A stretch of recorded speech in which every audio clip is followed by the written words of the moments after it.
नमस्कार मंडळी. उबाटा सेनेचा नाशिक येथे नुकताच एक मेळावा पार पडला. या मेळाव्यात उबाटा सेनेने स्वर्गीय बाळासाहेब ठाकरे यांचा एआय पद्धतीने आवाज वापरून एक क्लिप तयार केली. या एआयचा वापर करून उबाटा सेनेने स्वर्गीय बाळासाहेब ठाकरे यांचा नकली आवाज तयार केला आणि त्यामार्फत भाजपवर जोरदार टीका केली. इतकंच नाही तर शिंदेंनाही लक्ष केलं. प्रत्यक्ष बाळासाहेब ठाकरे बोलतायत आणि ते मोदी, अमित शहा, भाजप, शिंदे आणि त्यांच्यासोबत असलेले शिवसेनेतले माजी पदाधिकारी किंवा आमदार खासदार या सगळ्यांना प्रत्यक्ष बाळासाहेब त्यांच्यावर टीका करतायत असं दाखवलं. अर्थात हे सगळं नकली होतं आणि या नकली एआय पद्धतीचा आधार उबाटा सेनेला घ्यावा लागला. अचानक उबाटा सेनेच्या डोक्यात ही कल्पना कशी आली? तर ती कल्पना अचानक आलेली नाहीये. आतापर्यंत उबाटा सेनेने स्वतःवरती, आपल्या कार्यकर्त्यांवरती कमी विश्वास दाखवला, पण अशा नकली साधनांवर त्यांचा जास्त विश्वास होता हे मागच्या काही निवडणुकांमध्ये दिसून येते. लोकसभा आणि विधानसभा निवडणुकीत उबाटा सेनेने संपूर्ण मीडियाचा आधार घेत ती निवडणूक लढवली होती. मीडियाचा आधार घेत उद्धव ठाकरे यांना सहानुभूती आहे आणि शिंदे आणि त्यांच्या सोबत जे आमदार खासदार गेले, पदाधिकारी गेले, इतकंच नाही तर शिंदे यांनी शिवसेना ताब्यात घेतली. यामुळे महाराष्ट्रातलं जनमत हे शिंदे आणि भाजपच्या विरोधात आहे. हे उबाटा सेनेने मीडियाच्या आधारे महाराष्ट्रातल्या जनतेच्या कानी कपाळी मारलं. पण म्हणून जनतेला सत्य माहीत नव्हतं का? तर निश्चितच जनतेला सत्य माहीत होतं. तरीही उबाटा सेनेने मीडियाचा आधार घेतला, कारण त्यांना असं वाटत होतं की मीडियाचा आधार घेतला तर लोकांना हे खरं वाटेल आणि मग आपण निवडणुका जिंकू. लोकसभा निवडणुकीत या गोष्टीचा फायदा झालेला नाही, कारण शिवसेनेची जी मतं होती ही मतं लोकसभा निवडणुकीत एकनाथ शिंदे यांच्याकडे गेली. साधारणपणे शिवसेनेची 18 ते 19% मतं आहेत. त्यापैकी 15 ते 16% मतं ही एकनाथ शिंदे यांनी घेतली आणि तिथेच हे स्पष्ट झालं की उबाटा सेनेला फायदा झाला नाही. त्यांच्या सीट आल्या, जागा निवडून आल्या, ते मुस्लिमांनी एकगट्टा मतदान केल्यामुळे आल्या.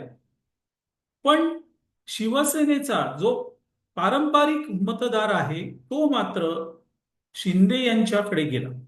त्यामुळे मीडियाचा तसा काही फारसा उपयोग त्या निवडणुकीत झाला नाही. तरीही ते तुंतुण विधानसभेच्या निवडणुकीत कायम ठेवण्यात आलं.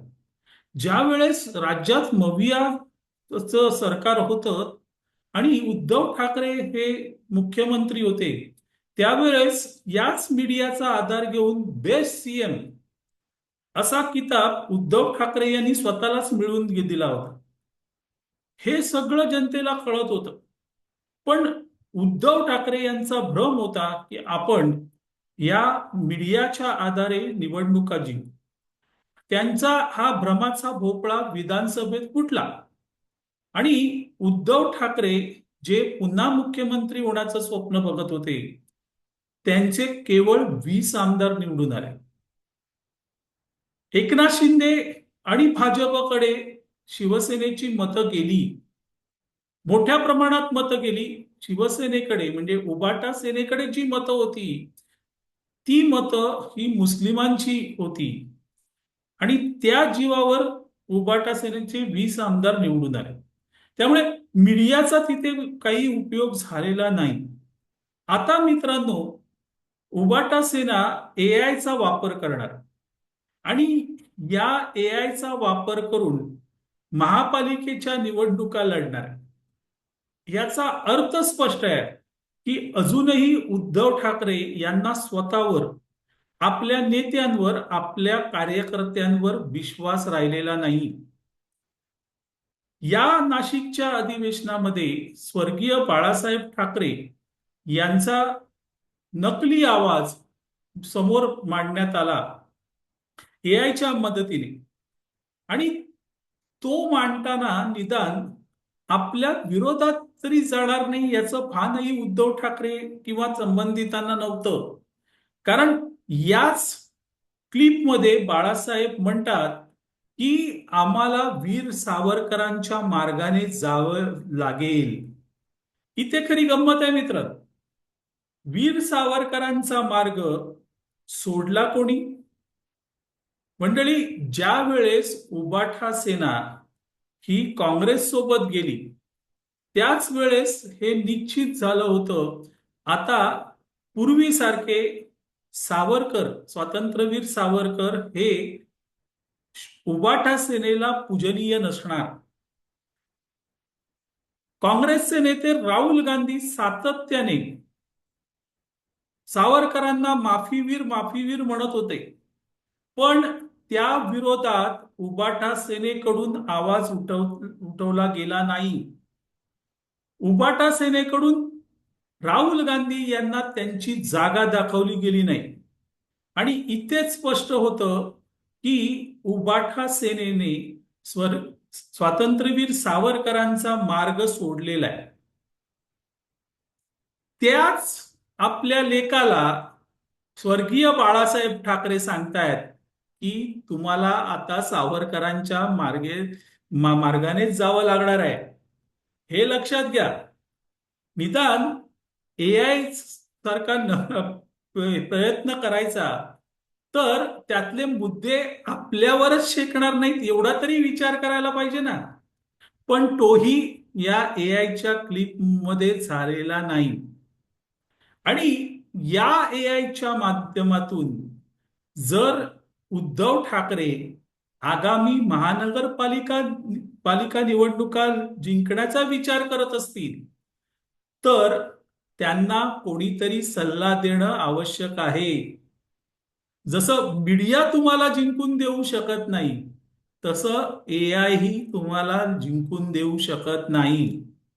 कारण तुम्ही आतापर्यंतच्या तुमच्या कृतीतून सगळं मुसळ केरात टाकलेलं आहे. आणि त्यामुळेच तुमचा पारंपरिक मतदार जो हिंदू होता तो तुमच्यापासून दूर गेलाय. एआयच्या मदतीने तो मतदार पुन्हा येणार नाही. असो, पण उद्धव ठाकरेंना हे कळणार का? कळलं तरी वळणार का हा खरा प्रश्न आहे. मंडळी, तुर्तास इथे थांबतो. मी आबा माळकर आपली रजा घेतो. धन्यवाद.